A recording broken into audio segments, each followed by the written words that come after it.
Hi! இது நேத்து விலாகோட continuation தான். ஃபெப் 6த் ஆனிவர்சரின்னு சொல்லியிருந்தேன்ல, அன்னைக்கு கேக்கெல்லாம் பண்ணி சர்ப்ரைஸ் பண்ணலான்னு சொல்லி ரெடி பண்ணியிருந்தேன். மொத்தம் அவங்க எனக்கு ஒரு சர்ப்ரைஸ் பண்ணாங்க. அது என்னன்னா, நான் உனை நீங்க மாட்டேன், நீங்கினால் தூங்க மாட்டேன், கேளடி நம் ஜீவனே. மொத்தம் சர்ப்ரைஸா எனக்கு ஒரு சாங் டெடிகேட் பண்ணி பாடியெல்லாம் முடிச்சுட்டு, "உனக்காண்டி டின்னருக்காண்டி டேபிள் புக் பண்ணியிருக்கேன். வா போலாம் இம்மீடியட்டா" அப்படின்னாங்க. முன்னாடியே சொல்லியிருந்தா ஏதாவது ரெடியா இருந்திருக்கலாம். கடைசியா போட்டிருந்த ஜம்பரும் ட்ராக்ஸோடயே கிளம்பி போயாச்சு.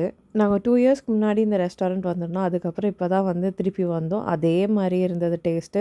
கொஞ்சம் கூட ஆல்டர் எதுவுமே இல்ல. அதே மாரி அவங்களோட ஹாஸ்பிட்டாலிட்டி ரொம்ப நல்லாயிருக்கும் இங்க. ஒரு ஸ்டார்ட்டர், மேங்கோ லஸ்ஸி, அப்புறம் நானும் கொஞ்சம் கிரேவி சாப்பிட்டுட்டு டெசர்ட்டுக்கு வீட்டுக்கு வந்தாச்சு கேக் சாப்பிட. இப்படி தான் எங்கள் ஆனிவர்சரி போச்சு.